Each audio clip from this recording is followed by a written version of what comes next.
Salut à vous, chevaliers et moines errants. Vous entrez dans la 36e chambre du cinéphage. Un bazar étrange où on aime se perdre dans les méandres du cinéma asiatique.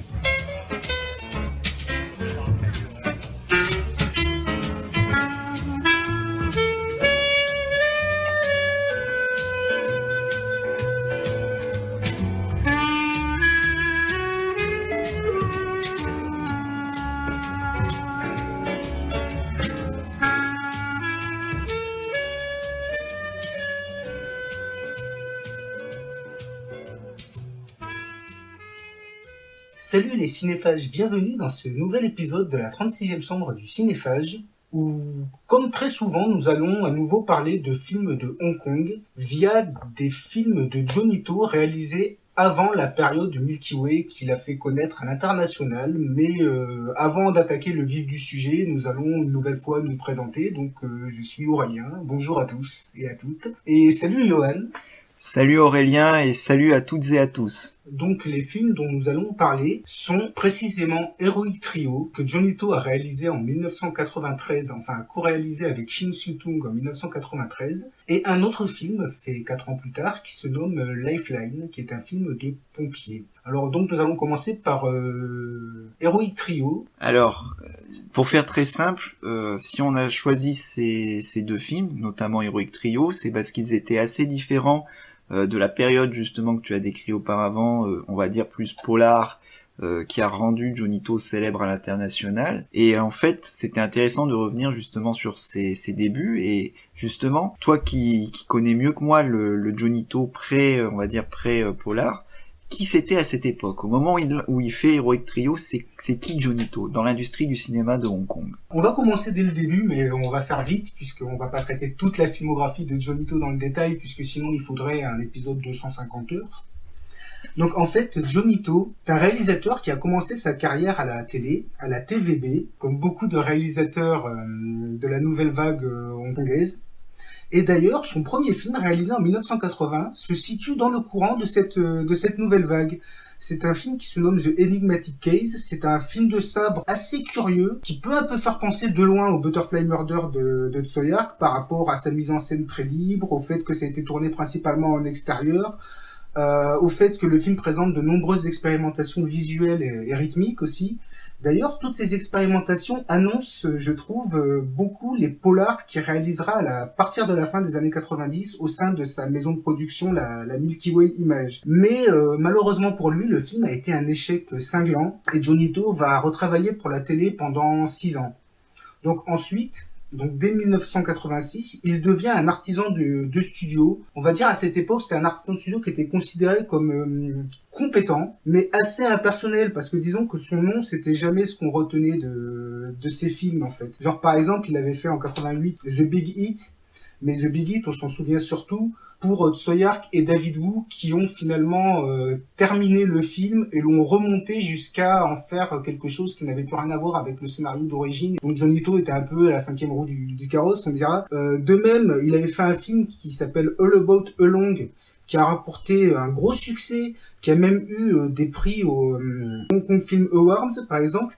Mais le film, si on s'en souvient, c'est par rapport à la performance de Chow Yun-fat, qui est exceptionnel dans ce film. D'ailleurs, Chow Yun-fat avait gagné le prix du meilleur acteur aux Awards dont je parlais précédemment. Ensuite, voilà, il a fait d'autres films, souvent dans des genres populaires de l'époque, donc des films de gambling.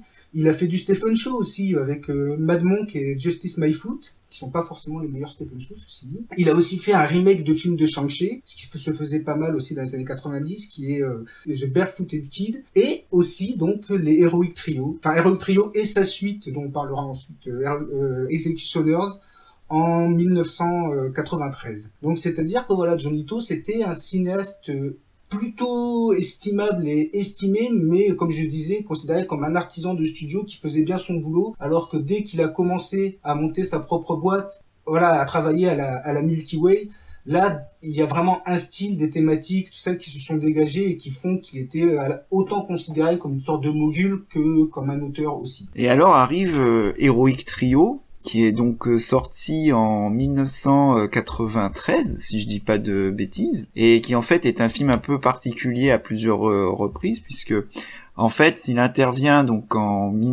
ça commence en 1992. C'est après que justement il vient de terminer l'une des comédies avec Stephen Chow dont tu as parlé, qui est sortie chez nous sous le titre Un couple explosif, donc avec Stephen Chow et Anita Mui. En fait, il avait confié pour son nouveau projet donc l'écriture à Sandy Shaw, qui a écrit notamment un film que tu connais très bien, qui est Dr. Why, qui est plus ou moins une espèce de magnifique version Hong Kong avec Jet Li, si je dis pas de bêtises. Oui, dans lequel Jet Li affronte des rats géants en peluche. Enfin, c'est pas terrible. Et qui écrira par la suite la comédie de Stephen Chow, justement, c'est J7. Et donc à l'origine, donc en fait, c'est un film de super-héros qui est pensé pour un trio masculin. Et en fait, vu que les salaires qui étaient alloués aux acteurs étaient trop élevés, ça a obligé Johnny To à se rabattre sur les stars féminines justement qu'il y avait à cette époque, notamment donc Anita Mui, avec lequel il venait justement de collaborer. Ensuite il y avait Michelle Yeoh qui commençait à cette époque-là à bien cartonner, et enfin donc Maggie Cheung en fait. Donc c'est ce trio-là qui constitue le héroïque trio du titre éponyme. Et parmi les autres interprètes, donc on va retrouver un certain James Pax, qui était un des sbires des Trois Trompes dans les aventures de Jack Burton dans Les Griffes du Mandarin, et qui est aussi donc un cascadeur et acteur à Hong Kong. Et puis il y a bien sûr Damien Lowe et Anthony Wong, qui est justement, on peut dire, un des deux acteurs fétiches de Johnny To. On parlera de l'autre pour Lifeline justement. Donc en fait il y a justement la présence donc du chorégraphe Ching Siu-tung, qui était justement le chorégraphe et un des chorégraphes et un réalisateur d'action star de l'époque, qui à cette époque avait accepté, j'avais lu le projet justement pour essayer de sortir de l'ombre imposante de Tsuark en fait, qui avait un peu tendance, et on en a beaucoup parlé en antenne, un peu à le cannibaliser, on va dire en quelque sorte. Et donc en plus il y a en fait ce qui est intéressant sur ce projet-là, c'est qu'il y a une équipe qui est quand même, en dehors de tous ces noms-là qu'on vient de dire, il y a aussi une équipe technique qui est quand même assez importante, puisque c'est des grands noms de l'industrie du cinéma de Hong Kong de cette époque. Notamment tu as Pui Wan-chan, qui était donc le chef décorateur de Jackie Chan, notamment sur Mr. Dynamic, aka le premier volet de Armor of Gold, qui s'occupe des décors. Et tu as surtout ce chef-op qui est très talentueux, qui est Poon Hang Sang, qui est un des plus gros chefs opérateurs du Hong Kong des années 80-90.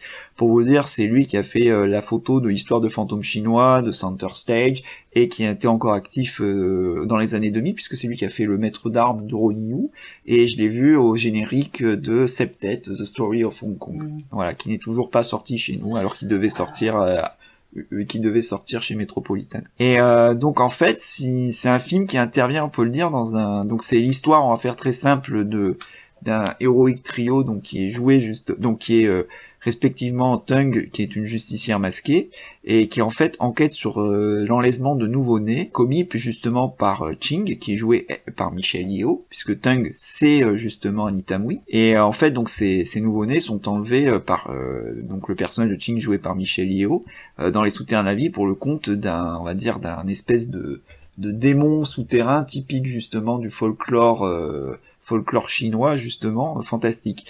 Et donc en fait, ce qu'il faut savoir, c'est que voici le pitch de base, et en même temps, il y a la police qui va justement demander au personnage de Maggie Cheung, justement Chan, qui justement doit s'occuper de retrouver les bébés également. Donc en fait, il faut savoir que le film il intervient dans un contexte très particulier, puisqu'il faut remonter en fait quelque temps en arrière, en 1989. Là, il y a eu la sortie, le succès phénoménal du Batman de Tim Burton, qui avait donné le là des adaptations de comics. Et en fait, si vous voulez, c'est qu'à cette époque, tous les studios essayaient d'avoir leur propre Batman en fait. Voulaient répliquer le succès du Batman de Burton, notamment aux États-Unis. Il suffit de repenser aux Tortues Ninja chez New Line Cinema, The Shadow de Russell Mulcahy du côté, je crois que c'était de Universal, Rocketeer du côté de Disney et tout, ou même bien évidemment le Darkman de Sam Raimi, et dont on reparlera parce qu'il y a justement des connexions à faire avec Heroic Trio. Et en fait, ça a été c'est pire que les États-Unis justement qui ont voulu répliquer le succès du Batman de Burton. Ça a été aussi le cas notamment du côté de Hong Kong. Et c'est vrai qu'il faut quand même être honnête, c'est que Heroic Trio, ça se veut pas une réponse, mais ça s'inscrit justement dans ce sillage-là en fait, d'adaptation, pas d'adaptation mais de comic book movie, puisqu'il puisque justement c'est un comic book movie, mais qui a ses particularités propres, et je pense qu'on peut le dire entre nous, c'est avec le Darkman de Sam Raimi, il a 2 points communs, c'est que ce n'est pas une adaptation de comics à proprement parler, c'est une création originale, et on peut dire que de tous les avatars du Batman de Tim Burton, c'est ce film-là qui tient le haut dragée avec le Darkman de Sam Raimi, et je rajouterai pour ma part le Rocketeer de Joe Johnston, en fait. Voilà. Ben ouais, j'aurais cité les mêmes, hein, clairement. Mais après, ce qui est intéressant, c'est vrai que comme tu disais, il s'agit d'une création originale. Et en cela, on peut aussi le rapprocher d'un autre film qui avait été fait, plutôt d'un diptyque aussi, qui avait été fait à Hong Kong au début des années 90, qui était aussi fortement influencé par tout ce qui était pop culture, comic book et aussi manga, qui est le film de David Lai et Corey Yuen, Savior of the Soul, qui là aussi on sentait que les producteurs essayaient de draguer un public jeune, donc nourri au comic book, au manga, voire même aux jeux vidéo, voilà, à travers ce genre de projet qui mélangeait le wuxiapian, l'esthétique du film de chevalerie, avec des éléments en fait qui proviennent des pop cultures japonaises et américaines. Mais après, de toute façon, à Hong Kong, à l'époque, il y avait quand même une grosse influence de ces pop cultures-là, puisque le début des années 90 de Hong Kong, c'est aussi l'époque des adaptations pirates de Crying Freeman, de Story of Ricky, pour rester dans les films manga, de Nicky Larson, et son espèce d'avatar dégénéré qui s'appelle Future Cops, qui est basé sur la scène de Street Fighter 2 de Nicky Larson, mais bon, là, on s'égare. Donc, il y avait toute une vague, voilà, de films comic book manga à l'époque à Hong Kong. Ce qui est intéressant dans Heroic Trio, c'est que même si le film veut s'inscrire donc dans une mouvance de comic book, comme tu disais, Johan, dans le sillage du succès mondial de Batman de Tim Burton, on voit bien que Johnny To et Shin Soo-Toon n'arrivent pas vraiment à faire un pur film comic book à l'américaine, étant donné que ça reste véritablement un pur film de chevalerie HK, un wuxiapian. Et d'ailleurs, c'est amusant de constater que ce film, finalement, a énormément de choix artistiques, de direction prise, soit liés à son manque de budget. Car, comme dit précédemment, si le film propose 3 héroïnes, c'est parce que il pouvait y avoir 3 artistes martiales féminines au lieu d'un artiste martial masculin. Et ce choix a orienté vraiment la direction prise par le film. C'est-à-dire que à partir de là, le film se présente comme une sorte de résurgence du cinéma cantonais des années 60. C'est-à-dire que dans les années 60, à Canton, on produisait énormément des films en noir et blanc tournés très rapidement, genre en une semaine, à tout petit budget. Ces films, c'était souvent des films de super-héroïnes masquées. Genre le plus connu, c'est La Rose Noire. Et il faut savoir que ces films correspondent à l'époque où la pop culture cantonaise commençait à se nourrir d'apports étrangers, qui étaient principalement esthétiques, en fait, un peu de surface. Car le fond, ce que racontaient fondamentalement les œuvres, restait quand même très proche des récits martiaux cantonais classiques, donc de wuxia, tout ça.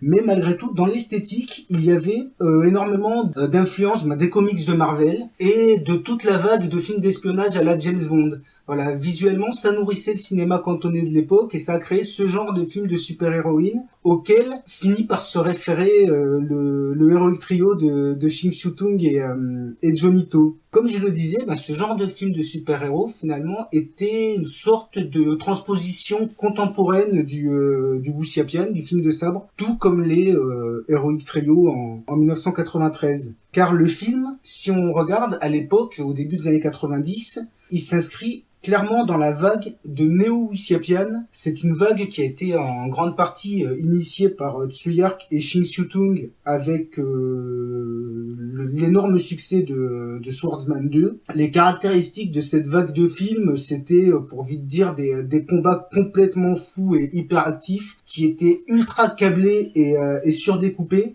et qui vraiment nous montrait des exploits, du coup, totalement comic book, et avec des excès de violence bien gore. Genre, on n'hésitait pas à faire éclater des corps en morceaux, à décapiter dans tous les sens, voilà, sur le sol, dans les airs, etc. Parmi les autres caractéristiques de ce genre de film, il y avait aussi le fait que les scénarios étaient quand même souvent assez complexes et tortueux. D'ailleurs, ils étaient souvent adaptés de romans de Jin Yong, qu'on connaît aussi sous le nom de Louis Cha, qui est grand auteur de littérature wuxia du XXe siècle. D'ailleurs, pour faire une petite parenthèse, j'aurais tendance à penser que Heroic Trio souffre peut-être un peu de cette écriture un peu confuse qui, par moments, lui confère un léger ventre mou. Mais rien à voir avec la suite Executioners dont on parlera plus tard, qui est complètement plombée en fait par cette écriture. Et encore aussi une des autres caractéristiques de ce type de film, c'était le fait que ça mettait en avant les personnages féminins et avec souvent une imagerie assez entre guillemets saphique. Donc voilà, c'est pour ça que, comme je disais précédemment, le film Heroic Trio se réfère par la force des choses, puisque, comme je disais, c'est par rapport au départ à un souci budgétaire au cinéma cantonais des années 60, mais aussi à toute une vague de films de sabre des années 90. Mais malgré tout, il y a ce choix de transposer le film dans un univers un peu SF, comic book, totalement inédit à Hong Kong, qui fait que le film se démarque de la vague de wuxiapian de l'époque, même s'il en reprend énormément d'ingrédients. C'est pour rebondir sur ce que tu dis sur justement l'aspect mélange, on va dire mélange de genre et mélange esthétique. Ce qui frappe d'entrée de jeu, c'est la direction artistique qui est quand même. Ce qui est génial, c'est que tu sens qu'ils ont malgré tout voulu créer leur propre univers. Et en fait, au niveau de la direction artistique, ce qui détonne dès le départ, c'est qu'ils hésitent pas, en fait, Johnny To et son équipe, à montrer des voitures et des costumes hérités des années 40. Et en même temps, tu vois les accoutrements des forces spéciales, c'est vraiment des véhicules et des costumes issus de l'époque moderne, en fait. Et en fait, c'est déjà une bonne entrée de jeu par rapport à l'ambiance assez décomplexée du film, qui fait que ça marche. Alors pourtant, c'est a priori incompatible sur le plan esthétique. C'est que le cinéaste, en fait, n'hésite pas à les mélanger au sein du même plan, ce qui donne un aspect un peu décomplexé et directement. Et d'ailleurs, je te coupe 2 secondes. Concernant tout le travail de direction artistique, de représentation de cet univers, donc des décors d'usine, mais éclairés de façon très stylisée. Par exemple, les voitures dont tu parlais, énormément de choses. Sais-tu quelle est une des principales influences esthétiques de ce film? Alors, c'est un film que tu aimes beaucoup, je dis ça ironiquement, avec un certain Christophe Lambert dedans. C'est Highlander? Plus précisément, Highlander 2? C'est Highlander 2. What? Sérieux? C'est Highlander 2? Visiblement, l'esthétique du film a été pas mal inspirée par Highlander 2. Mais ceci dit, Highlander 2 est un très mauvais film, parce que le scénario, tout ça, bon, Zeist, voilà, tout le monde...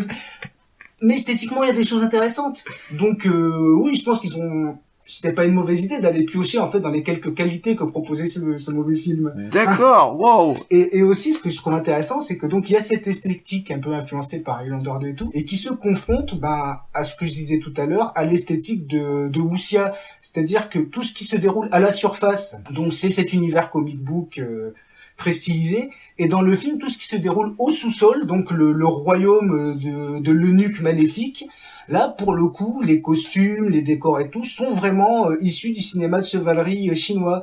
Donc c'est vraiment deux univers qui cohabitent dans Heroic Trio. Et à ça, en fait, c'est-à-dire cet aspect justement coexistence de plusieurs univers, tu le retrouves même chez les héroïnes du film, puisque tu prends Tung, littéralement, c'est un hommage à Irma Vep, le personnage qui a été créé dans le feuilleton Les Vampires, qu'on a retrouvé donc au cinéma au début du siècle chez Louis Feuillade, et en même temps ça mélange aussi avec son masque Kato, donc le justicier qu'incarnait Bruce Lee dans la série Le Frelon Vert, et même chose du côté de Chad, donc le personnage de Maggie Chung, qui elle doit beaucoup à la fois au mouvement punk et aussi évidemment à Schwarzy dans Terminator 2, le jugement dernier, puisqu'en plus elle a la moto et le fameux fusil à canon scié.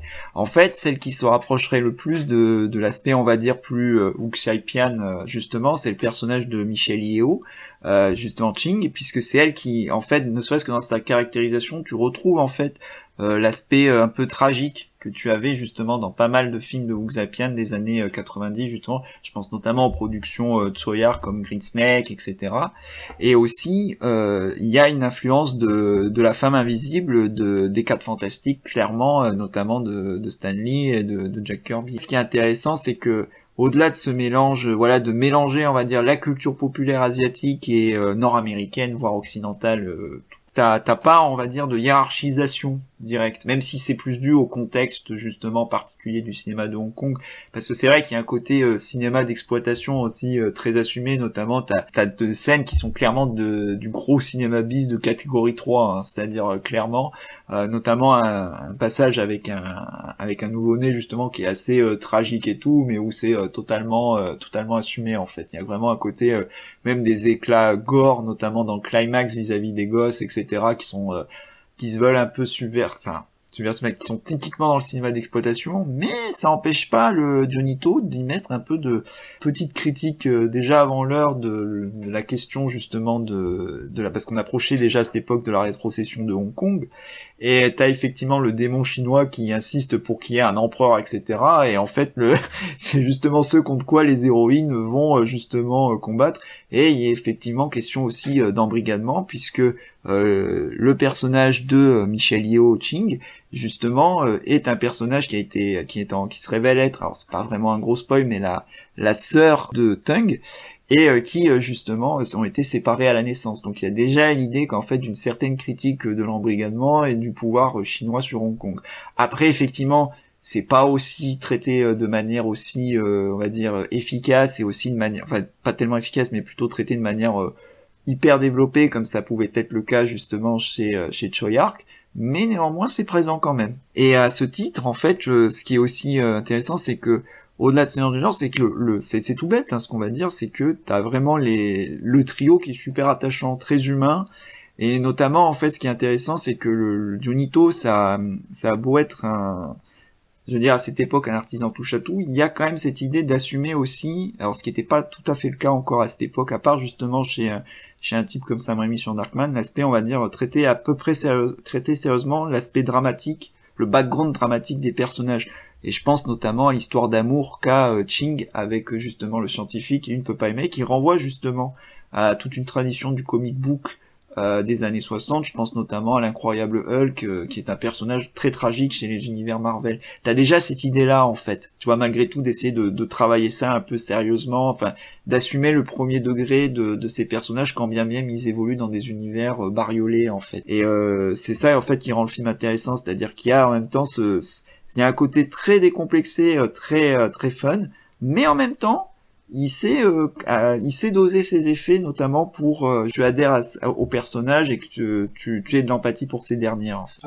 Ouais, bah, je suis tout à fait d'accord avec ce que tu dis, mais c'est vrai que j'allais dire, tout comme beaucoup de films de Hong Kong de l'époque, le film il a beaucoup de charme par rapport au fait qu'il arrive à vraiment mélanger une forme de légèreté, un côté très enlevé, bondissant, avec beaucoup d'humour, mais aussi une gravité où des fois ça hésite pas à y aller dans le mélo et dans le tragique, mais tout en restant quand même un pur objet pop, pulp, enfin voilà, qui est volontiers entre guillemets kitsch, totalement outré.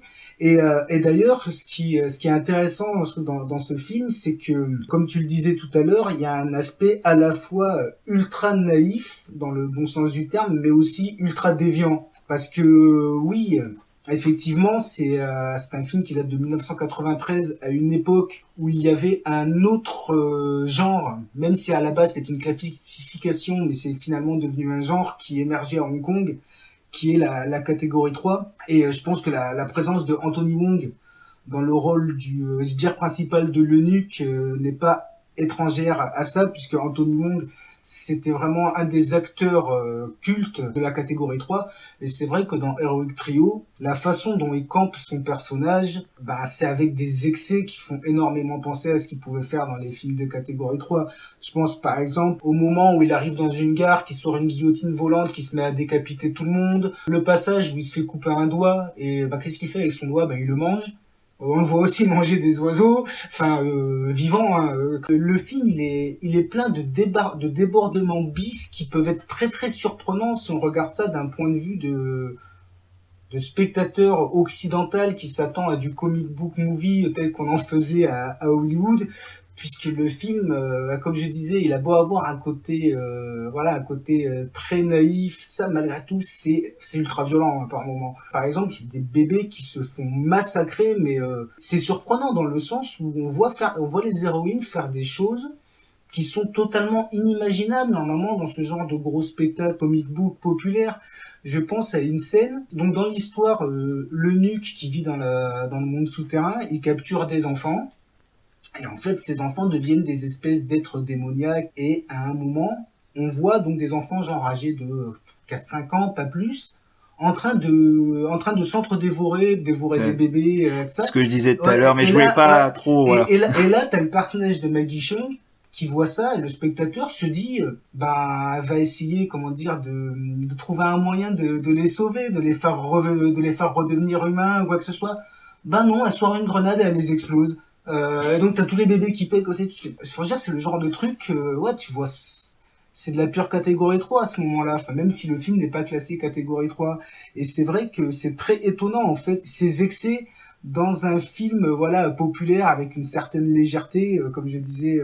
C'est marrant parce que en discutant, en fait, j'ai l'impression qu'il a voulu parce que Batman Returns c'était un an auparavant, et t'avais déjà l'idée que le pingouin, enfin l'un des enjeux du film, c'était que le pingouin enlève tous les gosses justement de la ville pour les recueillir et qui deviennent un peu ces sbires, si je dis pas de bêtises, si je me trompe pas, dans le film de Burton. Tu me demandes si en fait le Johnito s'est pas dit tiens je vais exploiter l'idée, mais je vais aller jusqu'au bout en fait. Ouais, là Johnito il s'est dit tiens, et si Batman il sortait les grenades et il éclatait les gamins, quoi, tu fais... Non mais c'est ça, c'est littéralement ça. C'est littéralement ça, ouais, c'est littéralement ça. Pour ça, je veux dire, le film, il peut être choquant hein, si on n'est pas préparé. Si on n'est pas préparé, quoi. Mais par contre, ça n'empêche pas que tu dis à juste titre que justement elles commettent justement des actes qui sont répréhensibles. Et il y a quand même cette idée de malgré tout, à 2-3 moments auparavant, de questionner un peu leur responsabilité. C'est-à-dire que il y a aussi un passage dramatique avec un autre bébé où justement tu as l'idée de responsabilité du héros qui est quand même mis en avant, quand bien même c'est une petite scénette, mais malgré tout tu comprends leur motivation, leurs actes, ce qui fait que c'est des personnages qui ont un minimum de consistance, quand bien même c'est des archétypes à fond les bananes, etc. Mais au moins ça démontre qu'il y a un certain soin qui est apporté à leur dramaturgie, voilà. Et c'est vrai qu'effectivement, pour en venir aux idées de films complètement fous, parce que c'est complètement fou, mais c'est pas n'importe quoi. Voilà, c'est ça. C'est qu'il faut revenir quand même sur le boulot de Ching Shu-tung, qui est juste hallucinant, parce que c'est vrai qu'effectivement, c'est un exemple typique Heroic Trio du mantra qu'il y avait souvent, on peut le dire, au cinéma de Hong Kong, c'est-à-dire que l'idée prévoyait sur la capacité à l'exécuter. Et c'est vrai qu'effectivement, dans le film, tu as énormément d'idées de comic book. Alors aujourd'hui, avec c'est vrai qu'effectivement aujourd'hui, en termes de moyens technologiques, tout ce que vous voyez dans le film à l'heure actuelle pourrait être fait beaucoup plus facilement. Mais malgré tout, l'idée, elle reste impactante en fait. Il y a toujours cette idée de proposer des idées impactantes, même quand on n'a pas les moyens. Et je pense notamment à, tu vois, les marches du personnage de Michelle Yeoh qui sont montrées, vu qu'elle est invisible, il va juste monter les traces sur le mur, alors que c'est une scène d'action qui est censée se passer sur les toits de la ville, avec le personnage d'Anita Mui, justement. Et en fait, tu comprends que il a voulu essayer de faire un combat entre la femme invisible et Chung, mais en même temps tu sens qu'il a pas les moyens, il compense, et malgré tout il y a une vraie énergie qui se dégage. Ouais, c'est très bien chorégraphié et découpé. C'est super bien chorégraphié. T'as jamais cette impression ridicule de voir Anita Mui en train de se battre toute seule. C'est ça, ouais, non mais c'est ça. C'est très bien fait. Et puis c'est vrai que c'est bourré de plans qui sont, les trucages sont visibles, ça, mais qui sont très ingénieux. Surtout que c'était un film à tout petit budget. Genre, par exemple, je pense dans les séquences d'action, beaucoup de plans de caméras assujetties aux projectiles ou aux balles. Qu'il y avait déjà dans Darkman, en fait. C'est des idées qu'il y avait dans Darkman, notamment dans le climax et tout. Ouais.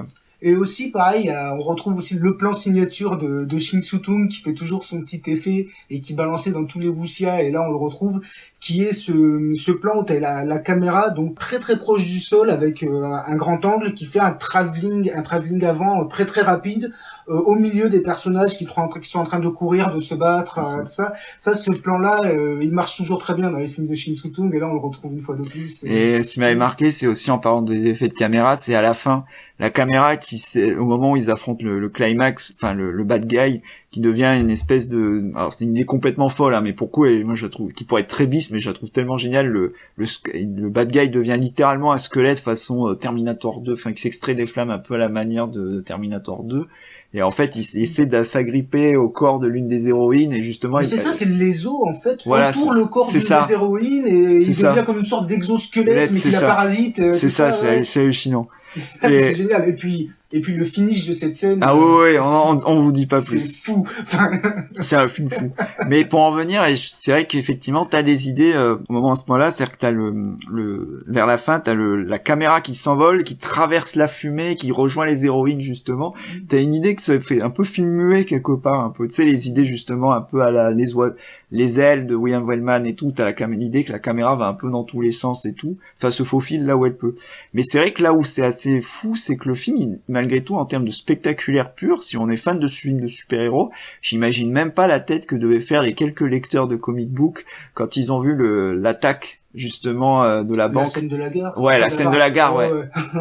Parce que là, t'as l'impression de voir du Spider-Man de Sam Raimi avant l'heure, mais... Bah ouais, mais avec Anthony Monk qui arrête des trains à main nue, voilà. Avec le moment où t'as les héroïnes qui sont sur une moto, elles sautent dans les airs avec la moto, elles la font tournoyer, et puis lâchent la moto dans les airs, qui continue à tournoyer en direction d'Anthony Monk, qui avec ses mains fait exploser la moto autour de lui et tout, enfin le truc, mais c'est dingue, parce que, ouais, c'est un film hongkongais de 1993, et c'est le genre de truc complètement fou qu'on avait l'habitude de voir, mais par exemple avec avec des chevaux, tout ça, dans des Bucepianes, mais jamais avec des engins motorisés dans un contexte, entre guillemets, contemporain, quoi. Et c'est vrai que sur ça, c'était très surprenant. Mais même encore aujourd'hui, parce qu'en plus, le film est quand même, ce niveau des scènes d'action est super bien monté, quoi. C'est ça qui est fou, quoi. Je veux dire, tu sens par contre que c'est coupé au millimètre, justement, pour que ce soit efficace, mais cette scène-là, elle est complètement folle. Enfin, je veux dire, cette espèce de, ouais, enfin, vraiment, t'as vraiment l'impression, alors, c'est pas aussi effectivement maîtrisé que d'autres films d'adaptation de comics, etc. C'est-à-dire que c'est pas aussi, ouais, parce que s'il y a un côté un peu foutraque, entre guillemets, mais qui contribue au charme du film, largement. Et, mais malgré tout, t'as quand même cette idée d'en mettre plein la gueule plein la vue au spectateur, mais avec générosité et tout, et avec un trio d'héroïnes super attachantes, quoi. Qui est très humain, en fait. C'est ça que je trouve génial, en fait. C'est-à-dire que c'est un film qui, malgré son côté justement pur film d'exploitation, mais bien fait, et qui n'oublie pas justement de mettre l'humain au cœur de son dispositif, quoi. Et c'est vrai qu'effectivement le trio d'actrices, tu sens qu'elles s'éclatent, qu'il y a vraiment une relation fraternelle qui se développe entre les trois, etc. Et elles ont chacune en plus leur propre personnalité, ce qui fait que t'as jamais l'impression que le personnage c'est le même à travers les trois, c'est-à-dire qu'elles sont super bien caractérisées à ce niveau-là.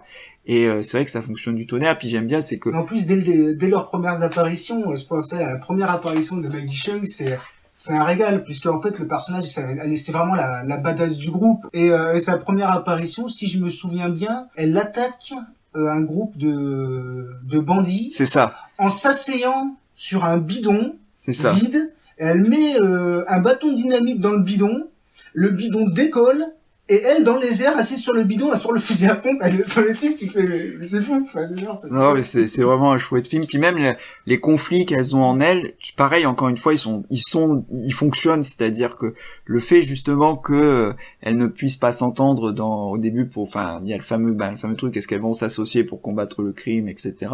Il fonctionne parce que justement, t'as une progression dramatique qui va mener justement à un aspect un peu tragique par rapport à un bébé, qui va justement modifier, qui va les amener à s'unir et se remettre en question pour pouvoir affronter justement le nuque. Voilà. Donc c'est vraiment un très chouette film, vraiment je le mettrais, voilà, si un jour j'avais l'opportunité de faire un classement, de montrer des films qui soient des comic book movies, même si celui-là c'est un mélange des genres total, mais malgré tout, il a largement sa place. Comme on me disait, mais qui sont pas des adaptations de comics, qui sont pas issus d'un matériau préexistant, mais que vous trouvez vraiment exceptionnel et qui méritent d'être montrés, je montrerai celui-là, quoi. Voilà. En parlant avec d'autres, voilà. Bah ouais, pareil, hein. Enfin, et en plus, c'est vrai que tu parlais par exemple des personnages qui sont attachants, plutôt bien caractérisés et tout ça, je suis d'accord. Et puis, même dans les personnages secondaires, je trouve qu'il y a Oui, le flic. Le mari de Valentine. C'est Damien Lowe, hein. Oui, c'est ça. Ouais. En plus, ça fait toujours plaisir, enfin, cet acteur que j'apprécie plutôt, donc, ouais, non, c'est vraiment chouette. Et après, ceci dit, il me semble qu'on en a parlé, mais vite fait, donc on va revenir dessus.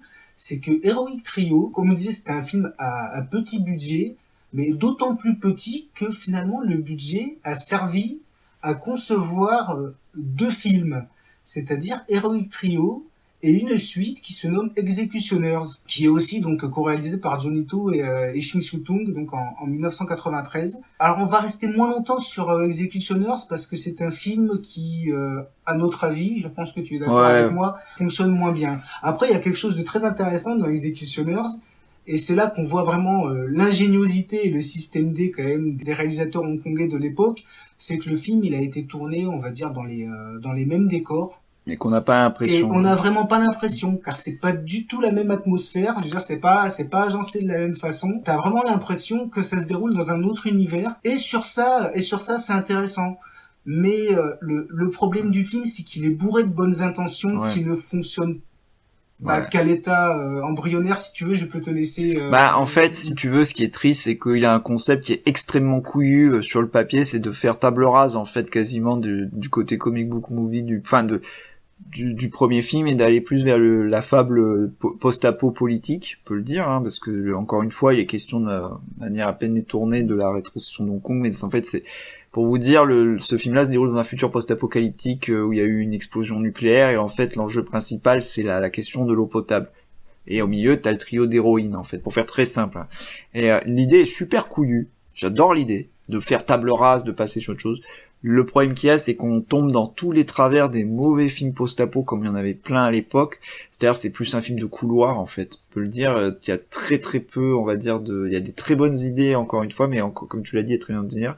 Et ce qui fait que, contrairement au premier, où littéralement le rythme était hyper speed, hyper énergique, celui-là prend le pari l'inverse, mais le problème qu'il y a, c'est que vu que les trois héroïnes vont chacun dans leur coin, et au final, il y en a même une qui est en retrait, encore une fois, c'est le personnage d'Anita Mui, qui fait quasiment rien, en fait, pendant tout le film. Et au final, le film raconte malheureusement pas grand-chose au regard de son potentiel, en fait. Et même l'idée, on va dire, du bad guy, qui est plus dans une veine européenne, un peu à la Lady Oscar, toujours joué par Anthony Wong. Et d'ailleurs, c'est une des réjouissances du film parce que Anthony Wong, il est quand même pas loin d'être aussi barré que dans le premier. Dans celui-ci, par exemple, toute sa relation avec la tête coupée de Takeshi Kaneshiro, il y a quand même des trucs qui sont fous avec ces personnages. Mais le truc c'est que c'est pas exploité. Le problème c'est que même, tu vois, l'idée est beaucoup moins. Alors je trouvais est beaucoup moins forte que l'idée de mélanger comic book movie avec imagerie du Wuxapian et de la mythologie chinoise. Je trouvais beaucoup plus forte. Et c'est vrai qu'effectivement, j'avoue que je me suis un peu ennuyé quand même pendant le film parce qu'il y a quand même beaucoup de coups de mou en fait. Voilà. Mais c'est dommage parce que c'est vrai que c'était une super. Moi, je trouve que le concept était génial.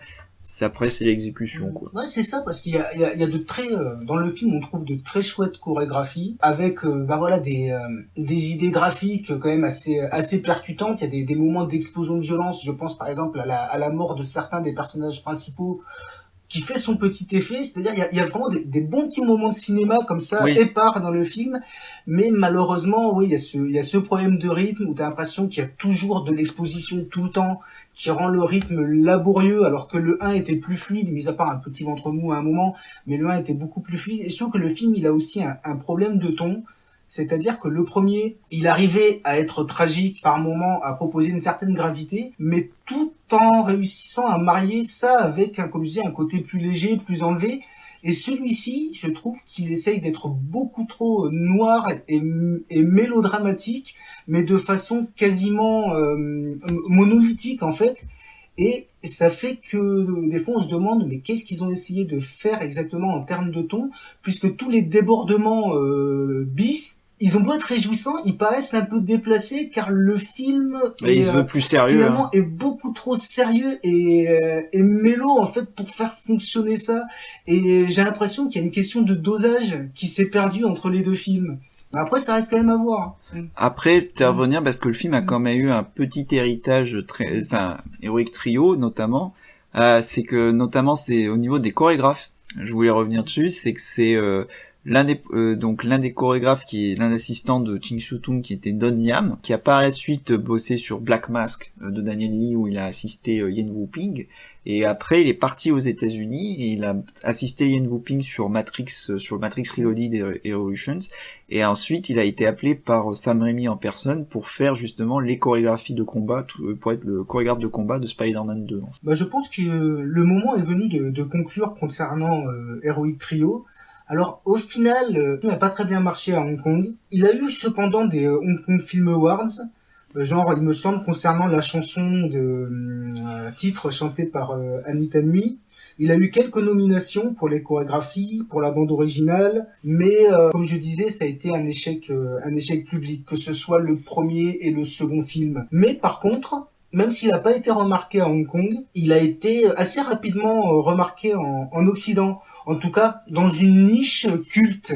J'ai cité Sam Raimi tout à l'heure, voilà. etc. Et à ce titre, on pouvait voir des extraits d'Heroic Trio en 1996 dans un film français qui n'a strictement rien à voir, mais rien du tout avec Heroic Trio, qui est le film Irma Vep, l'imbuvable Irma Vep de Olivier Assayas, dans lequel à un moment on voit une scène d'action d'Heroic Trio, justement avec les plans dont on parlait tout à l'heure, de caméras qui suivent les balles, les projectiles, etc. Parce qu'en fait, il y a une anecdote, c'est que Irma Vep, c'est Maggie Cheung qui joue son propre rôle, et en fait, c'est le film où il a rencontré, Olivier Assayas a rencontré Maggie Cheung, ils ont débuté leur histoire d'amour là-dessus, un faux people. Mais il y a aussi un autre truc, c'est que j'ai vu que c'est James Gunn, il l'a mis dans son top de films préférés de tous les temps.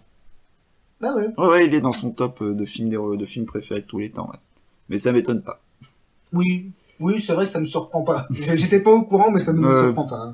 Ben voilà, je pense qu'il est désormais temps d'aborder le troisième film de l'émission, qui est Lifeline, donc un film de pompiers que Johnny To a réalisé en 1997, il me semble. Et si je ne me trompe pas, il s'agit du dernier film qu'il a réalisé en dehors de sa maison de production Milky Way Image. Et pour faire court, pour pitcher le film, ça va même pas vraiment être un pitch parce que c'est simplissime. Grosso modo, Lifeline, ça raconte le quotidien d'une brigade de pompiers. Donc on voit leur mission, leur vie sentimentale. Donc ça, c'est grosso modo la première heure du film, pour ensuite se concentrer pendant les 45 dernières minutes sur un incendie très spectaculaire en fait. Et donc les 45 dernières minutes, on est en immersion avec cette brigade lors de l'incendie d'une usine. En fait, là, ça se veut carrément. Là, si autant Heroic Trio pouvait être vu comme la réponse au Batman et aux films de super-héros qui sont arrivés dans le sillage du Batman de Burton. Là, c'est Johnny To qui fait la réponse au Backdraft de Ron Howard, qui était sorti en 1991. Et à ce titre, c'est super intéressant de les comparer, puisque les deux films... Alors, j'en profite pour passer un petit coucou à l'équipe de Versus. Loïc Adrien était au grand, parce que justement, on pourrait littéralement faire un épisode de Versus sur Backdraft et Lifeline, puisque les deux films, à partir d'un sujet a priori similaire, ont deux approches, mais vraiment radicalement opposées. Et comme tu l'as très bien dit, en fait, Lifeline, c'est une chronique, on va dire, c'est une chronique de la vie des pompiers. Et c'est vrai qu'effectivement, la première partie du film, tu vas suivre le fameux quatuor, le personnage central, entre guillemets, qui est joué par Lo Ching-wan, qui est un super acteur, enfin... Ouais, je l'adore, soit chez Johnny To ou ailleurs, c'est vraiment un acteur extraordinaire qui peut tout jouer. Et aussi, comment tu m'as dit, l'actrice. Et ensuite, il y a aussi Carman Lee. Et d'ailleurs, Carman Lee et Lo Ching-wan, c'était le duo principal d'un film que Johnny To avait réalisé 1 ou 2 ans auparavant, qui est un polar, un mélo-polar nommé Loving You, qui est resté assez important dans sa filmographie, dans le sens où c'est un peu le template des productions Milky Way, Loving You. Ça avait très bien marché avec ce duo d'acteurs, entre Johnny To et ce duo d'acteurs, et donc il les a repris pour le film, le gros blockbuster de pompiers Lifeline. Et d'ailleurs, Lifeline, c'est un film qui est très important pour Lo Ching-wan, même un film que Lo Ching-wan considère comme étant un pivot dans sa carrière, étant donné que c'est la première fois qu'il était impliqué dans la création même d'un projet. C'est-à-dire qu'avec Johnny To, le scénariste, il a contribué à créer vraiment son personnage. Ce qui sera le cas ensuite sur énormément de productions Milky Way. Pour en venir donc justement au comparatif avec Backdraft, en fait ce qui est intéressant c'est que les deux films Lifeline et Backdraft ont deux approches qui sont au final radicalement opposées malgré un concept de base qui pourrait être assez similaire. Pour avoir revu justement les deux films d'affilée, en sachant que je n'avais pas vu Backdraft depuis l'enfance, j'en avais aucun souvenir à part les 2-3 money shots que tout le monde connaît, c'est-à-dire le gamin avec le personnage de Kurt Russell enfant qui a le casque de son père, le fameux money shot où où Kurt Russell sort justement avec le gamin dans les bras avec les flammes autour, Et je me souviens de quelques plans du climax de fin et tout, qui est effectivement assez spectaculaire, même encore aujourd'hui. Mais à part ça, les deux films, et en voyant en backdraft, je me suis rendu compte qu'à part ces plans, je comprenais pourquoi en fait le film ne m'avait pas marqué plus que ça. Parce qu'en fait, le film a beau avoir un super casting, notamment Kurt Russell, Jennifer Jason Leigh, Donald Sutherland, Scott Glenn, enfin voilà, De Niro, voilà. C'est à part, et bon, l'erreur c'est Stephen Baldwin, et le problème qu'il y a, c'est qu'il a pas le charisme, loin s'en faut, de Kurt Russell, et que c'est le personnage central avec Kurt Russell. En fait, le problème qu'il y a de Backdraft, c'est que c'est moins un film de pompiers. Certes, ça se veut un hommage au film de pompiers, mais c'est surtout une enquête policière sur des incendies, en fait. Et saupoudré on va dire, d'une crise entre deux frères, en fait, qui ont été traumatisés par leur mort de leur père pompier, etc.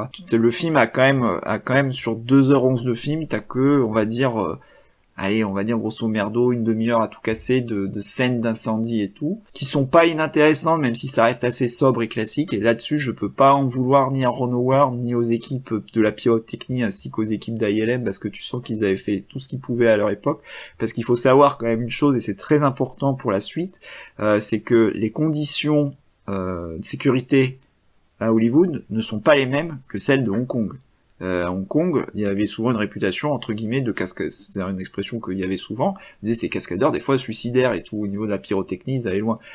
Je pense notamment à ce qui s'était passé sur Hard Boiled. Je crois que le tournage avait été complètement fou, notamment que même John Woo, à des moments, il calculait même plus et il était à deux doigts de faire péter des bombes sans s'en rendre compte. J'avais lu ça notamment pour la scène de l'entrepôt, notamment. Et en fait, donc la différence, c'est que Backdraft, en fait, comme je disais, c'est surtout une enquête policière avec une rivalité de frères et avec saupoudré justement de scènes d'incendie. Et en fait, les scènes d'incendie, elles sont très correctement cadrées, ça je peux pas, voilà, mais elles sont très courtes et au final tu restes quand même malgré tout assez en retrait en fait, et pas, à part un ou deux plans de money shot effectivement, notamment à la fin, il y a qu'à la fin en fait où tu te dis ouais quand même, tu peux pas leur en vouloir par rapport justement aux mesures de sécurité, tu sens qu'ils avaient fait tout ce qui était en leur possible. Et en fait le problème qu'il y a de l'intrigue, c'est que d'une, elle est pas vraiment hyper passionnante, c'est une intrigue même qui je trouve plombe l'intrigue du film quelque part. Et en plus de ça, étant donné que c'est Ron Howard, c'est filmé quand même de manière assez pépère en fait. C'est-à-dire que je me rends compte que, des films que j'ai vus de lui, le seul que j'aime vraiment c'est Rush. Justement parce que c'est un film qui, contrairement à ceux dont je me souviens des autres films de Ron Howard que j'ai vus, est quand même assez énergique en fait et colle justement à la dimension, à son sujet. Là, c'est vraiment Ron Howard qui filme de manière pépère. Alors, après, le film est très propre. Encore une fois, pas pour être vieux con, mais par rapport aux autres blockbusters qu'on se tape actuellement, c'est-à-dire que la photo est soignée, il y a une vraie direction artistique, etc., qui est assez vivante, voilà. Mais c'est vrai qu'effectivement, tu t'ennuies pas mal, parce que c'est vrai qu'effectivement, le film est assez mou, en fait, et ce qui fait que ça plombe l'intrigue du film. Et c'est vrai qu'effectivement, alors que t'es venu voir justement les incendies, etc. Et en plus, par rapport au quotidien de la vie de pompier, le film ne se concentre que sur les scénettes dites d'incendie. Alors que l'idée de Lifeline, c'est déjà de virer, c'est comme si en fait il disait non, les spectateurs sont venus voir justement du spectaculaire par rapport à l'incendie, on va leur en donner. Mais en même temps, là où le film gagne et je suis obligé d'admettre par rapport justement au film de Ron Howard, c'est que justement dès le départ, en fait le film est en deux parties, comme tu l'as très bien dit. T'as la partie avec justement le quotidien du quatuor de pompiers qui vont être le quatuor qui va aller dans le grand incendie. Et en fait, ça c'est justement l'occasion de montrer les différentes facettes du métier de pompier sous un genre presque documentaire en fait. Il y a beaucoup une idée de caméra à repos, etc. Donc on voit justement une tentative de suicide qui est empêchée, on voit un accident de voiture. Il y a justement le petit jeune, la jeune recrue qui a justement beaucoup d'angoisse à l'idée justement, tu sais, de descendre dans les fameuses, je me rappelle jamais comment on dit, les lances là où tu descends justement pour tu t'accroches. Oui, les barres, voilà, l'épaule, etc. Et en plus il y a une différence majeure, c'est-à-dire que tu vois tout de suite que contrairement à dans le film de Ron Howard, ou même, et ça je pense que c'était une volonté de Johnny To, tu vois tout de suite que c'est dans un environnement qui est très vestu, typique de Hong Kong. Tu vois qu'en plus ils ont des problèmes de sanitaire, alimentaire, etc. À tel point que c'est un monsieur je crois que c'est le grand-père du petit jeune qui vient justement leur apporter à manger parce qu'ils ont, dès le début du film, on te dit ils ont mal et tout. C'est ça, mais en fait le film, si je me souviens bien, t'as 2 minutes pré-générique. C'est ça. Qui est une petite scène d'incendie, voilà, plutôt efficace, plutôt. C'est ça. Et ensuite on découvre les pompiers.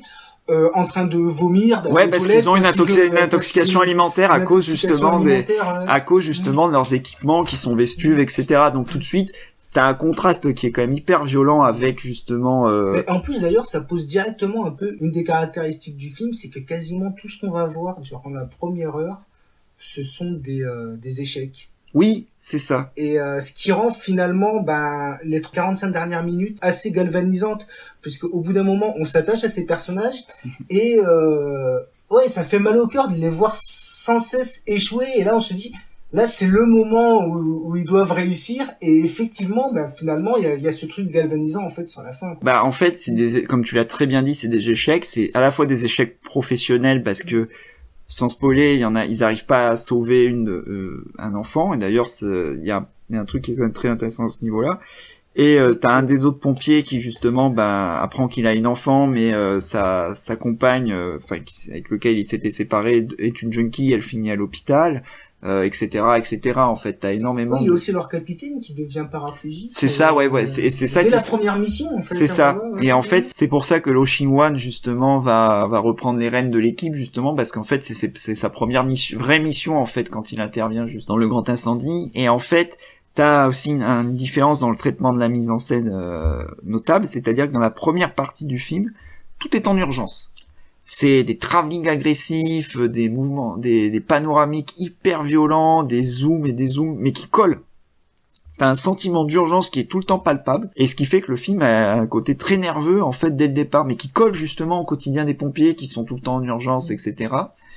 Et après, quand arrive l'incendie, là, il prend l'extrême inverse, Johnito, il filme presque tout au ralenti, mais c'est là où il gagne il garde par moment l'idée de la caméra à l'épaule, mais il filme tout au ralenti, ce qui fait que la vitesse de défilement des flammes permet justement d'avoir, en tant que spectateur, tu as le temps de voir les flammes qui agressent justement les pompiers, donc la sensation spectaculaire. Et en même temps, il joue un peu déjà sur un côté un peu esthétisant, parce que c'est vrai qu'effectivement, il filme beaucoup de gros plans sur les fameux backdrafts, les retours de flammes, etc. Ça devient par moments, sans exagérer, presque de la peinture abstraite à 2-3 moments, en fait.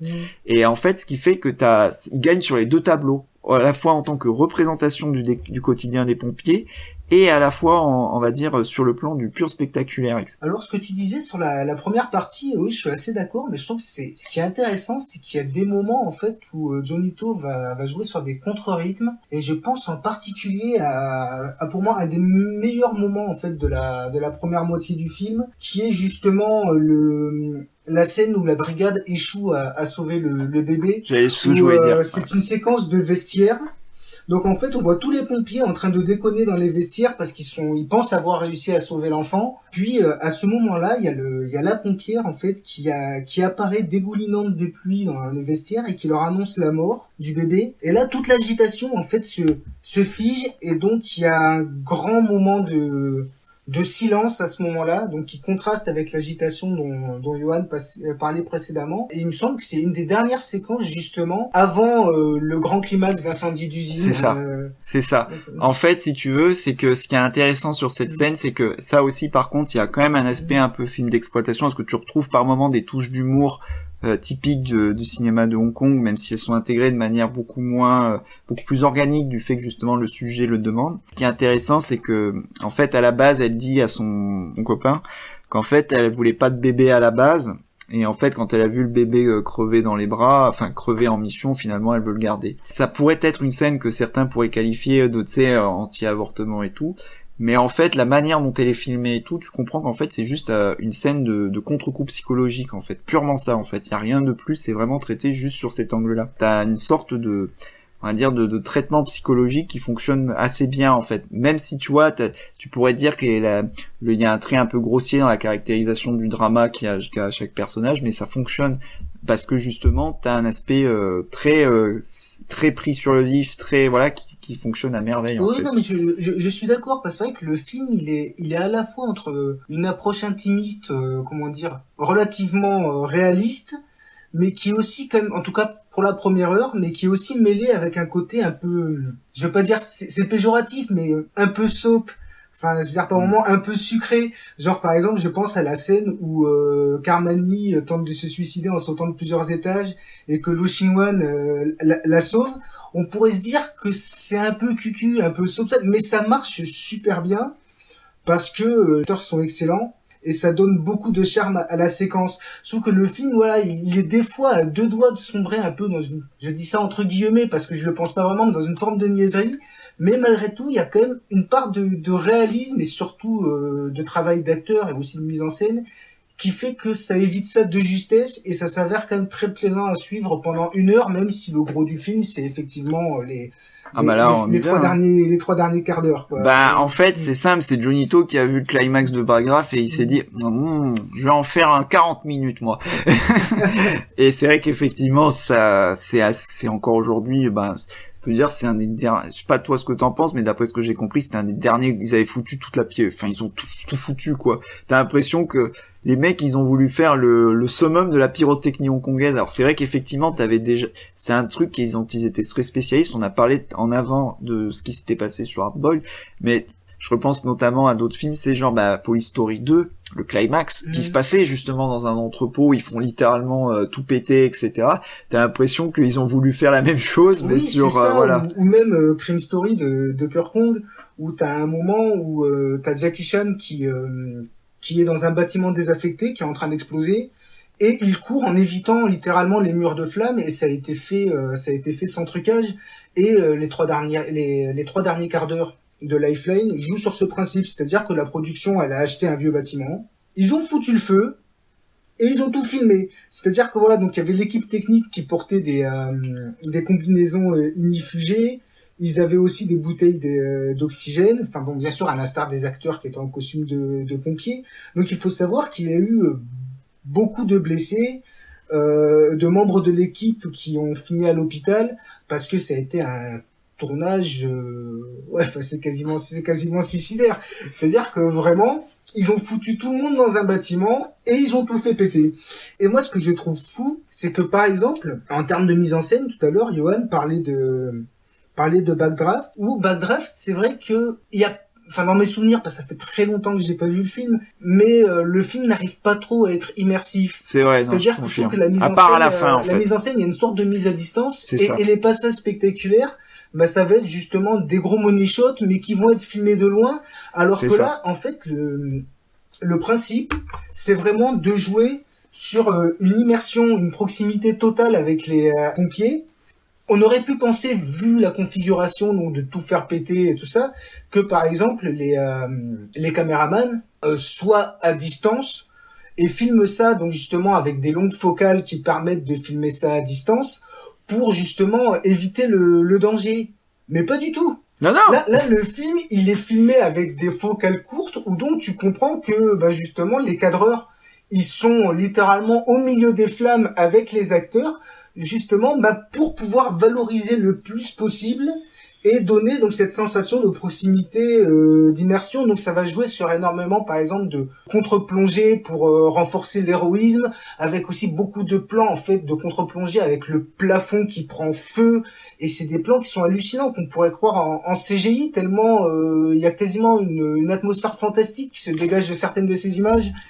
En fait, là, je pense que l'idée de génie de Jonito, c'est qu'en fait, il a fait du feu littéralement un personnage à part entière, c'est-à-dire que... Oui, c'est ça qui est intéressant, parce que dans Backdraft, le méchant, c'était un méchant, que là, l'ennemi, c'est le feu. C'est littéralement le feu, et en fait, l'idée de génie, c'est que ça se rapprocherait, moi je rapprocherais ça beaucoup toute proportion gardée, mais ça fonctionne sur le même principe que le camion dans Duel, en fait. C'est-à-dire c'est une menace qui défonce tout, et en fait c'est un élément du quotidien qui devient une menace mais qui détruit tout en fait. Et l'idée de génie, c'est que malgré tout t'as une progression narrative. Je dirais pas c'est du Cameron, mais il y a quand même cette idée en fait qu'on est plus déjà dans un survival. Ça devient littéralement un survival dans les flammes. Et quand je dis Cameron, c'est parce qu'en fait ça reprend l'idée qu'ils vont descendre, ce qu'il y a beaucoup chez Cameron, c'est à partir d'Alien, c'est que tu vas retrouver dans Abyss ou même dans Titanic, cette idée de descente sans cesse. Et plus en fait ils vont descendre, plus l'étau va se resserrer sur eux, plus justement ça va conduire à quelque chose de très intime et de très étouffant en fait. dans l'idée de progression de climax, oui, en fait. Oui, il y a progression dramatique, mais en plus, ce que j'aime beaucoup, c'est que ça multiplie les situations. C'est-à-dire que, oui, c'est-à-dire que c'est pas juste il brûle. Il y a tout le passage, voilà, avec les personnages, mais vraiment, qui font les toréadors avec les flammes, qui évitent les murs de flammes, avec des plans qui sont hallucinants, justement, qui sont ces plans où tu vois les murs de flammes qui se rapprochent de la caméra, qui engloutissent tout le mobilier, tout le décor, et qui finissent par engloutir un acteur qui est dans le cadre aussi. Et tu vois ça, tu dis, c'est fait sans trucage. Enfin, ces plans, ils sont fous, quoi. Enfin, oui, complètement fou, quoi. Et aussi, un autre truc qui est intéressant, c'est que, comme je disais, donc ça multiplie la situation jusqu'à, il y a aussi toute une scène où les personnages, ils doivent éviter des essieux. C'est ça. En fait, c'est qu'il y a une progression, en fait, de l'utilisation du feu qui est très intelligente, avec notamment l'idée qui est géniale de l'ascenseur aussi, notamment. C'est-à-dire qu'à chaque fois, il relance ton intérêt par rapport à la flamme. C'est-à-dire que c'est pas juste les flammes. C'est pas juste le spectaculaire des flammes, c'est-à-dire qu'à travers les flammes, ils créent vraiment des enjeux. Alors je sais pas comment ils ont géré ça, à l'écran. C'est ça, voilà. D'où ça crée justement cet enfermement. Et c'est vrai qu'au bout d'un moment, le film il est suffocant. Au bout d'un moment, il est suffocant. T'as envie de boire littéralement. Moi, non mais vrai, littéralement, il est vraiment suffocant, quoi.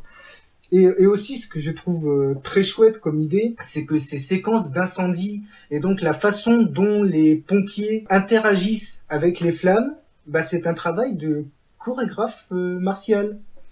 C'est-à-dire que celui qui a supervisé ces séquences avec Jonito, c'est Yuen Bun, qui est chorégraphe qui a entre autres beaucoup travaillé avec Tsui Hark, par exemple sur The Blade. Et donc toute la gestuelle des pompiers, la façon, comme je disais, dont ils interagissent avec les flammes et tout, ça a été travaillé par un artiste martial. C'est aussi ce qui donne finalement ce côté très singulier et immersif.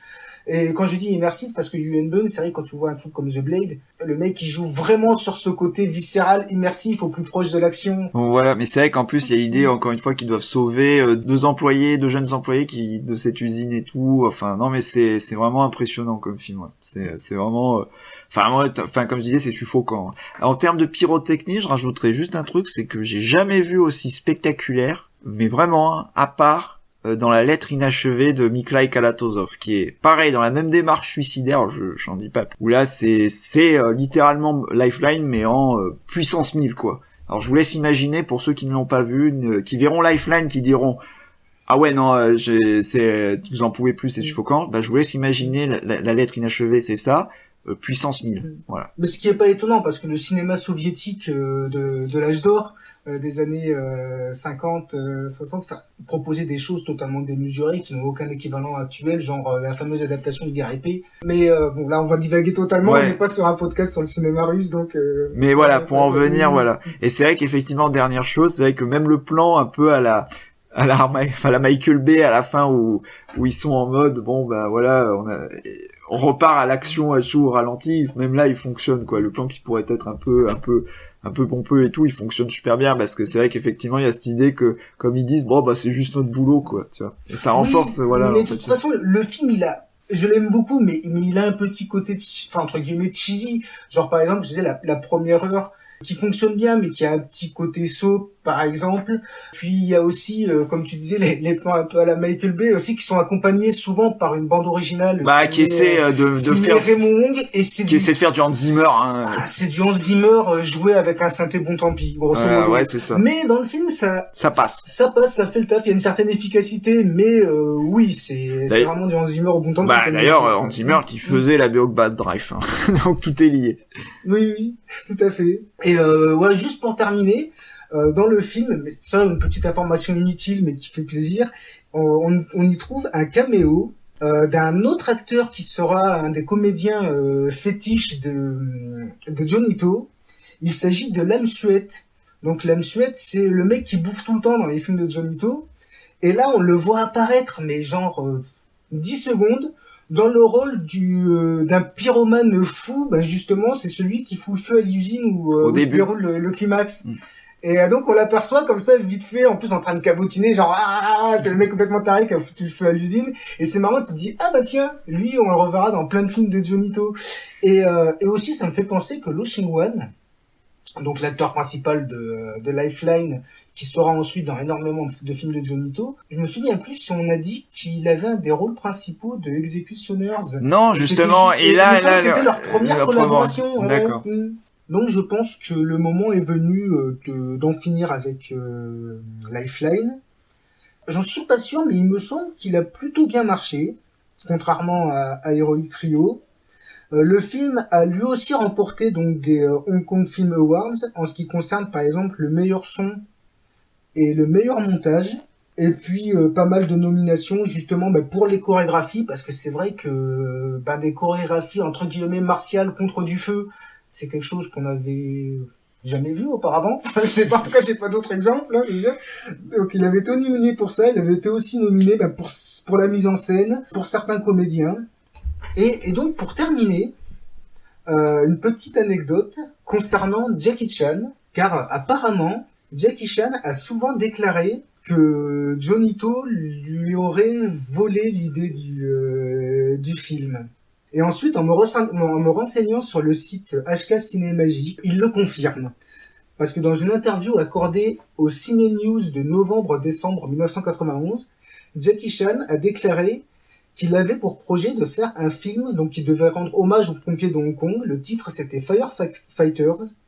Mais par contre, Jackie Chan précisait aussi que c'était Backdraft qui lui avait donné cette idée. Ouais, tout se regroupe. Voilà, donc tout se regroupe. Avant de passer aux recommandations, nous allons peut-être dire où peut-on se procurer ces films, donc Heroic Trio et sa suite, ainsi que Lifeline. Alors, Heroic Trio, jusqu'à récemment, était disponible chez HK Vidéo, donc en DVD chez HK Vidéo. Et concernant Lifeline, je vais vous faire une petite annonce, mais je pense que ceux qui nous écoutent suivent l'actualité des éditeurs sur les réseaux sociaux, puisque Spectrum Film a annoncé justement la future sortie de Lifeline en Blu-ray chez eux, et ils tiennent au courant régulièrement de l'avancée de la restauration, et au moment où on enregistre, ils étaient en train de valider le nouveau master. Voilà, donc à surveiller. Ouais, ça fait plaisir. Et en plus, le film, il sera pas en double programme avec Loving You, je suis plus sûr. Je suis plus sûr non plus. Parce que Loving You, c'est vachement chouette aussi. Donc, maintenant que nous avons dit où on peut se procurer ces films. Ah oui, et Heroic Trio, il était disponible donc en double DVD chez HK avec sa suite Executioners. Mais c'est vrai que c'est sorti, je crois, en 2003, 2004. Je sais pas si on peut encore se les procurer. Moi, j'ai un exemplaire, j'en suis très content, mais j'espère que ça fait partie des films qui sortiront en HD. Chez des éditeurs soit francophones comme Spectrum, soit anglais comme Eureka ou 88 Films, parce que franchement ça le mérite. Maintenant nous allons passer donc aux petites recommandations habituelles. Vas-y, je te laisse la parole. Alors ma petite reco du jour, on va essayer de rester dans le domaine un peu super-héros, mais bon, c'est une reco un peu alambiquée, mais je me permets quand même parce que je voulais en parler de ces petits génies depuis un moment. En fait, j'ai une reco spéciale, c'est une reco chaîne YouTube, et donc c'est la reco, je vous recommande de vous suivre et de vous abonner à la chaîne américaine Martial Club. Alors qu'est-ce que c'est Martial Club? En fait, c'est un groupe de jeunes apprentis cascadeurs, de passionnés à la base de films de Hong Kong, etc. et de pratiquants. Ils sont pratiquants d'arts martiaux et cascadeurs. Et en fait, ils ont créé une chaîne YouTube où ils refont les scènes fétiches et des tournements de leurs scènes fétiches dans les films de Hong Kong. Et en fait, j'étais tombé dessus par hasard. Alors, l'algorithme YouTube fait des fois bien les choses, puisque j'étais tombé dessus il y a 2 ans. Non, c'était en 2019, pour être plus précis. Ça m'avait recommandé une Avengers Endgame parodie, donc je regarde. Et en gros, ils refaisaient le climax d'Avengers Endgame dans une cour, avec rien, juste une caméra, et eux avec des cosplays de tous les héros, mais en mode Sammo Hung. Et résultat, et en mode Sammo Hung, Kung Fu Comedy pour être plus précis. Et j'étais sur le cul parce que la scène était déjà ultra inventive, ultra spectaculaire, alors que c'était avec 2 fois rien, avec 3 fois rien et tout. Et donc j'ai sauté sur le reste de la chaîne et en fait ils ont littéralement refait, je t'avais d'ailleurs envoyé le lien parce qu'ils avaient refait des scènes de Mr. Vampire, et oui c'est eux, voilà, ouais, c'est génial ça, ouais. De Mr. Vampire, etc.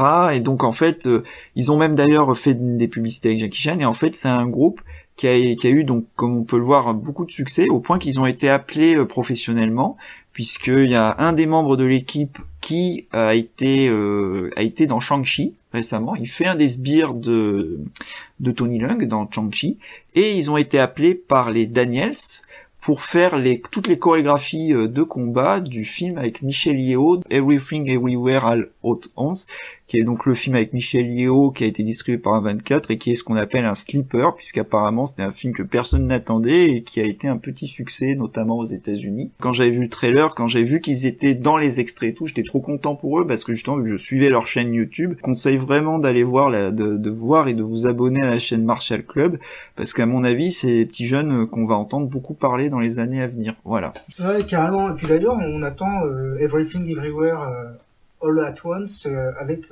impatience. Mais malheureusement, ça sortira pas en salle en France. Production A24 oblige, c'est trop cher. Bon, bah, du coup, moi, ma recommandation, c'est un autre film que Johnito a fait en 1993, donc une année où il fut très productif, qui est un film tout comme Lifeline, parce qu'il me semble qu'on ne l'a pas précisé, mais Lifeline ainsi que Loving You, dont on a parlé aussi, sont des films produits par Mona Fong, donc par la Shaw Brothers, étant donné qu'il s'agit de l'épouse de Sir Run Run Shaw. Et donc le film dont je vais parler est une production Shaw Brothers, qui est un remake d'un grand succès de la Shaw Brothers des années 70, qui est Les Disciples de Shaolin de Shang-Chi. Et donc le nom de ce remake réalisé par Johnito se nomme Barefooted Kid. Alors bon, autant le dire tout de suite, le film ne rivalise pas avec son modèle, qui fait partie des grands Shang-Chi à mon humble avis, mais malgré une mise en scène parfois un peu grossière et peut-être un peu trop dans les canons de l'époque, qui n'a pas forcément l'élégance de la mise en scène de Shang-Chi, ça reste un très chouette film, justement avec le grand T. Lung dans un superbe rôle. D'ailleurs, il faut préciser, c'est la même année, il tenait un autre très beau rôle dans un autre remake de Shang-Chi, qui est le génialissime Blade of Fury de Sammo Hung, qu'il faut voir absolument. Et donc dans ce film, comme je disais, il y a T. Lung, on y trouve aussi Aaron Kwok, ainsi que Maggie Cheung. Un des principaux intérêts du film réside dans les combats chorégraphiés par Liu Xiaoliang. D'ailleurs, c'est intéressant de constater que Johnito a réalisé ce film la même année qu'Executioners et Heroic Trio, étant donné que le style de Liu Xiaoliang, c'est un peu l'exact opposé de celui de Shin Siu-tung. Liu Xiaoliang, c'est vraiment le chorégraphe le plus attaché à la pureté du kung-fu, c'est-à-dire à un kung-fu avec le moins de câbles, d'artifices possibles, même si sur ce film, sur Barefooted Kid, il s'est un peu plus lâché que sur tous les autres films qu'il a travaillé en ce qui concerne l'utilisation de câbles, mais ça reste quand même parcimonieux comparé à un Heroic Trio ou Executioners. Mais c'est quand même intéressant de voir Liu Xiaoliang, travailler un kung-fu un peu plus câblé que d'habitude, tout en restant quand même assez traditionnel. Après, je trouve qu'une des autres forces du film réside dans ces personnages qui sont assez attachants et aussi la qualité d'écriture. C'est-à-dire que c'est un film de kung-fu qui propose finalement assez peu de combats, même si ces derniers sont de qualité, mais avec un scénario et un développement de personnages très soigné qui fonctionne très bien, notamment en termes de ton. Le film commence quasiment comme une kung-fu comédie très légère, pour devenir de plus en plus noir et tragique lors du dernier tiers, avec une fin quand même qui prend plutôt aux tripes, et avec de très beaux payoffs émotionnels. Donc voilà, c'est ma recommandation, donc The Barefooted Kid de Johnito, donc qui est un remake des Disciples de Shaolin de Shang-Chi. Et aussi, précisons-le, il est disponible chez Spectrum Film en Blu-ray DVD. Et comme je disais, c'est pas parfait, mais c'est un chouette petit film de kung-fu. À voir dans la vague des remakes de Shang-Chi des années 90, tels que Blade of Fury ou All Men and Brothers, etc. Une fois ces recommandations faites, nous allons nous quitter, comme d'habitude, avec un petit morceau de musique. Donc on va rester chez Johnito, étant donné qu'il s'agit du thème de The Longest Night, donc qui est une production Milky Way, réalisée en 1998 par Patrick Yo et Johnito. Donc il s'agit d'une musique de Raymond Wong, donc le compositeur dont on parlait tout à l'heure, qui, une fois de plus, est très influencé, et c'est un euphémisme, par Hans Zimmer, étant donné que le morceau que nous allons écouter lorgne énormément du côté de la bande originale de Black Rain. Après, ceci dit, entre parenthèses, il y a aussi du Moroder dans la BO de The Longest Night, mais le morceau qu'on va écouter se rapproche énormément de Black Rain. C'est pas de la grande bande originale, Mais franchement, je trouve quand même la musique de ce film très plaisante et efficace. Ça doit aussi venir du fait que la musique me rappelle le film et donc finalement quand j'écoute le thème, les images, l'ambiance du film me reviennent en tête. Et sur ce morceau donc de The Longest Night, très immorien, je vous dis à très bientôt Johan. À très bientôt Aurélien et à très bientôt à tout le monde. Voilà, et puis regardez des films asiatiques et on se retrouve bientôt. Ciao.